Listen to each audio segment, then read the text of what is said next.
नमस्कार जोहार, मैं हूं शिवानी। झारखंड की ताज़ा खबरों में आपका स्वागत है। आज है 23 मार्च दिन रविवार। खबरों की ओर बढ़ने से पहले एक नजर डालते हैं आज की सुर्खियों पर। 4,919 पदों पर सिपाही भर्ती प्रक्रिया जल्द होगी शुरू। स्वास्थ्य सेवा में हेलीकॉप्टर एम्बुलेंस की होगी शुरुआत। राज्य कर्मियों को मिलेगी कैशलेस इलाज की सुविधा। राज्य में फसलों के नुकसान का किसानों को मिलेगा मुआवजा। राज्य में एआई तकनीक से मलेरिया का होगा त्वरित निदान। अब चलिए बढ़ते हैं अब तक की बड़ी खबरों की ओर विस्तार से। राज्य में 4,919 पदों पर सिपाही भर्ती प्रक्रिया जल्द होगी शुरू। झारखंड में सिपाही के 4,919 पदों पर भर्ती प्रक्रिया जल्द शुरू होगी। मंत्री योगेंद्र प्रसाद ने विधानसभा में बताया कि 2023 में जारी विज्ञापन के बाद नियमावली की जटिलताओं के कारण प्रक्रिया स्थगित हुई थी, जिसे अब सरल बना दिया गया है। नई नियमावली के तहत जल्द परीक्षा होगी। विधायक ममता देवी ने बताया कि 19.5 लाख अभ्यर्थियों ने आवेदन किया था, लेकिन प्रक्रिया रोक दी गई थी। मंत्री ने आश्वासन दिया कि अब जल्द बहाली प्रक्रिया शुरू होगी। स्वास्थ्य सेवा में हेलीकॉप्टर एम्बुलेंस की होगी शुरुआत। राज्य सरकार ने स्वास्थ्य व्यवस्था सुधारने के लिए अहम कदम उठाते हुए रिम्स समेत सभी जिला अस्पतालों और मेडिकल कॉलेजों में हेलीपैड बनाने की घोषणा की है। इससे गंभीर मरीजों को हेलीकॉप्टर एम्बुलेंस के जरिए जल्दी से उच्च चिकित्सा संस्थानों पर पहुंचाया जा सकेगा, जिससे गोल्डन पीरियड में इलाज संभव होगा। वर्तमान में 30 से 35% मरीज अस्पताल पहुंचने से पहले दम तोड़ देते हैं। हेलीकॉप्टर सेवा शुरू होने से समय घटकर अधिकतम आधे घंटे हो जाएगा, जिससे कई जिंदगियां बच सकेंगी। श्रम विभाग देगा उद्योगों को कुशल श्रमिक। सरायकेला आदित्यपुर क्षेत्र में उद्योगों को जरूरत के अनुसार कुशल श्रमिक उपलब्ध कराने के लिए श्रम विभाग ने कदम उठाया है। शुक्रवार को जियाडा सभागार में उद्यमी संगठनों और स्किल्ड संस्थाओं के बीच MOU हुआ। प्रशिक्षण का खर्च जियाडा और जिला प्रशासन मिलकर वहन करेंगे। योग्य श्रमिकों को पहले उद्योगों में प्रशिक्षण दिया जाएगा और फिर उन्हें कम से कम 2 वर्षों तक वहीं काम करना होगा। इस पहल से स्थानीय लोगों को रोजगार के लिए बाहर जाने की जरूरत नहीं होगी। राज्य कर्मियों को मिलेगी कैशलेस इलाज की सुविधा। राज्य सरकार ने 1 मार्च 2025 से 1.62 लाख राज्य कर्मियों के लिए स्वास्थ्य बीमा योजना लागू की है, जिससे 5 लाख रुपए तक का कैशलेस इलाज संभव है। पहले से चल रही मेडिकल रिम्बर्समेंट सुविधा बंद कर दी गई। हालांकि 14 मार्च के बाद कार्रवाई तेज कर दी गई है और 1.57 लाख कर्मियों के हेल्थ कार्ड बन गए हैं। करीब 3,000 कर्मियों के GPA नंबर में विसंगति के कारण उनके कार्ड लंबित हैं। बीमा कंपनी को अस्पताल पैनल में विस्तार के निर्देश दिए गए हैं। राज्य में फसलों के नुकसान का किसानों को मिलेगा मुआवजा। झारखंड में मूसलाधार बारिश और ओलावृष्टि से फसलों को भारी नुकसान हुआ है। कृषि मंत्री शिल्पी नेहा तिर्की ने मुआवजा दिलाने के लिए आपदा प्रबंधन मंत्री डॉक्टर इरफान अंसारी से चर्चा की, जिन्होंने शीघ्र सहायता का आश्वासन दिया है। मांडर विधानसभा क्षेत्र में नुकसान का आकलन शुरू हो चुका है और 3 दिन में रिपोर्ट देने के निर्देश दिए गए हैं। लोहरदगा, संताल और कोल्हान में भी फसलों को नुकसान हुआ है। चाईबासा में 77 मिलीमीटर बारिश हुई, जिससे कई क्षेत्रों में बिजली आपूर्ति बाधित हो गई है। मैया सम्मान योजना से होगा आजीविका विकास। रांची में 19 से 21 मार्च तक हुआ कार्यशाला में मुख्यमंत्री मैया सम्मान योजना के लाभार्थियों को आजीविका साधनों से जोड़ने और सखी मंडलों के माध्यम से सशक्त बनाने पर चर्चा हुई। JSLPS CEO कंचन सिंह ने पलाश ब्रांड की दृश्यता, पैकेजिंग और आपूर्ति श्रृंखला को मजबूत करने पर जोर दिया। आशा देवी और शशि बाला देवी ने सरहुल आजीविका किसान उत्पादक कंपनी की सफलता की कहानी साझा की, जिसका टर्नओवर 1 करोड़ रुपए तक पहुंच चुका है।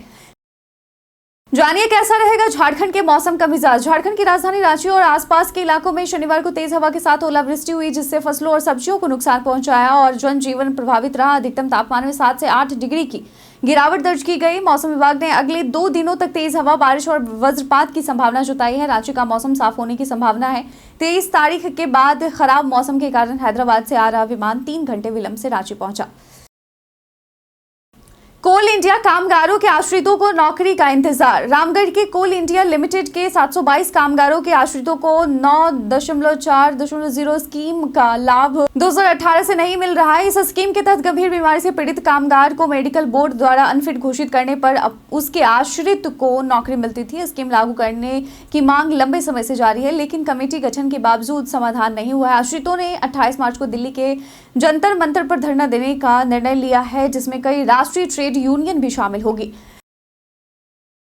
जलापूर्ति कार्य में लापरवाही पर कार्रवाई। नगर आयुक्त रवि राज शर्मा ने जलापूर्ति कार्य में लापरवाही पर LNT और श्रीराम EPC के खिलाफ प्राथमिकी दर्ज करने का निर्देश दिया है। LNT ने जालान नगर पानी टंकी से मिसिंग लाइन का कार्य पूरा नहीं किया और श्रीराम ईपीसी का कार्य प्रगति में नहीं था। बैठक में निगम अधिकारियों ने गर्मी को देखते हुए मजलाडीह व दामोदरपुर जल मीनार से जल्द जलापूर्ति शुरू करने की जानकारी दी। पाइपलाइन बिछाने का कार्य तेजी से जारी और जल्द पूरा किया जाएगा। अवैध कोयला तस्करी मामले में चालक खलासी गिरफ्तार। महुदा पुलिस ने देर रात बीते दिन धनबाद बोकारो मार्ग पर अवैध कोयला लदे पिकअप वैन JH10CN 2922 को तिलमच्चू चेकपोस्ट के पास पकड़ा। वैन चालक दाऊद अंसारी और खलासी रज्जाक अंसारी दोनों श्यामडीह कतरास निवासी को गिरफ्तार कर शुक्रवार को जेल भेज दिया गया। वाहन मालिक पर भी मामला दर्ज हुआ है। पुलिस ने बताया कि वाहन मधुबन थाना क्षेत्र से अवैध कोयला लेकर बंगाल जा रहा था। पुलिस के रोकने पर वाहन भागने लगा, लेकिन पीछा कर उसे चेकपोस्ट पर पकड़ लिया गया। झारखंड पर्यटन में बात होगी मां आकर्षणी मंदिर की। मां आकर्षणी का मंदिर खरसावा प्रखंड मुख्यालय से 3 किलोमीटर दूर स्थित एक प्राकृतिक सौंदर्य से भरपूर धार्मिक स्थल है। महाभारत काल से जुड़े इस मंदिर में देवी की पूजा पत्थरों के रूप में की जाती है। कहा जाता है कि देवी का आकर्षण भक्तों के साथ बादलों को भी आकर्षित कर बारिश कराता है। मंदिर में जानताल पूजा, मकर संक्रांति और आखान यात्रा जैसी प्रमुख परंपराएं होती हैं। आखान यात्रा को भक्त आशीर्वाद प्राप्ति और नववर्ष की शुरुआत के रूप में मनाते हैं।